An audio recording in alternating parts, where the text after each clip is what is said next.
let me give you a little commentary on the Holocaust. The Holocaust is generally deemed to be the worst travesty in human history.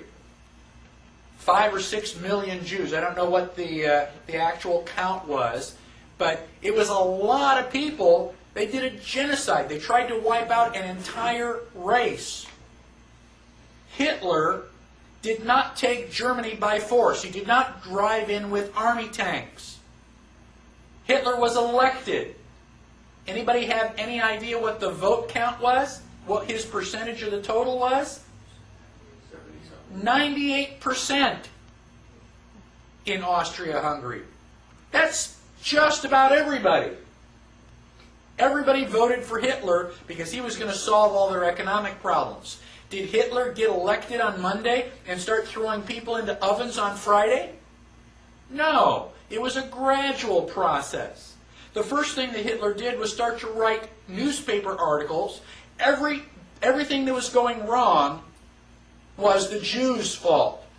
They're the ones that caused all these problems. Did the Jews write their own newspaper articles and go, I disagree? Well, not that I can think of. I've never read any newspaper articles that, contradicted any of that. So then the Jews had to wear the Star of David so that we can tell who you are. Did they say, no, that's a violation of my privacy. I don't have to tell you whether, I'm Jewish or not. No, the Jews decided, well, it's a religious symbol.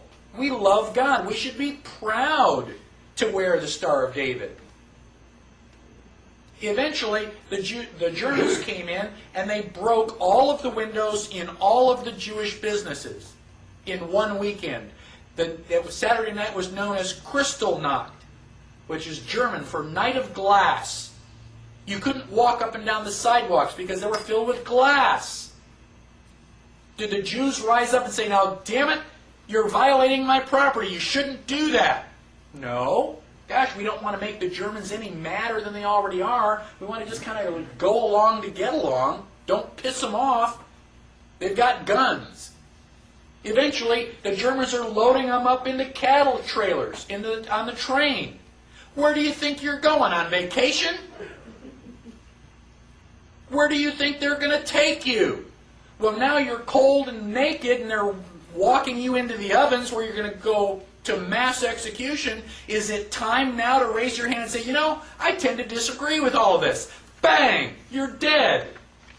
It's too late to complain. You should have complained at the beginning when you at least had a chance. My question to you, and I don't expect you to answer it, just think about it in your head. How bad do things have to get before you do something? Do they have to take away all your property? Do they have to license every activity that you want to engage in?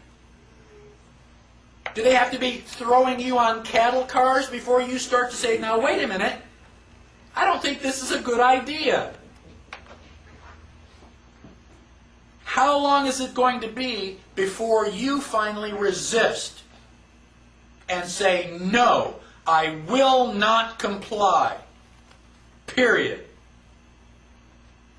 That's a different answer for each person. Ask yourself now, because sooner or later you're going to come to that line, and when they cross it, what are you going to say? Well, okay, cross this line. Okay, now cross that line. Okay, now cross this line. And pretty soon you're in a corner.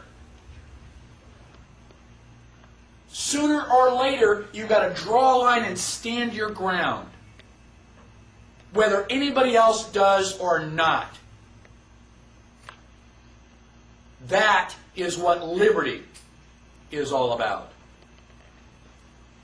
If you think I am radical, let me share with you some thoughts from some of the founding fathers.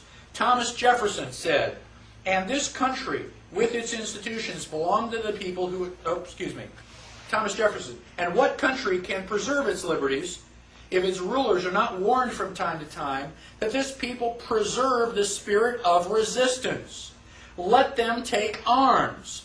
The tree of liberty must be refreshed from time to time with the blood of patriots and tyrants. Right? We're talking bloodshed if necessary. Abraham Lincoln.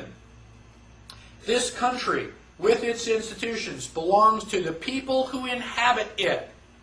Whenever they shall grow weary of their existing government, they can exercise their constitutional right of amending it, or their constitutional right to dismember or overthrow it.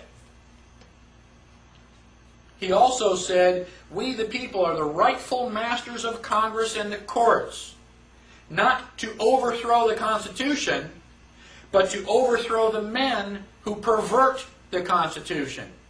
How do you know if the Constitution's been perverted if you haven't read it?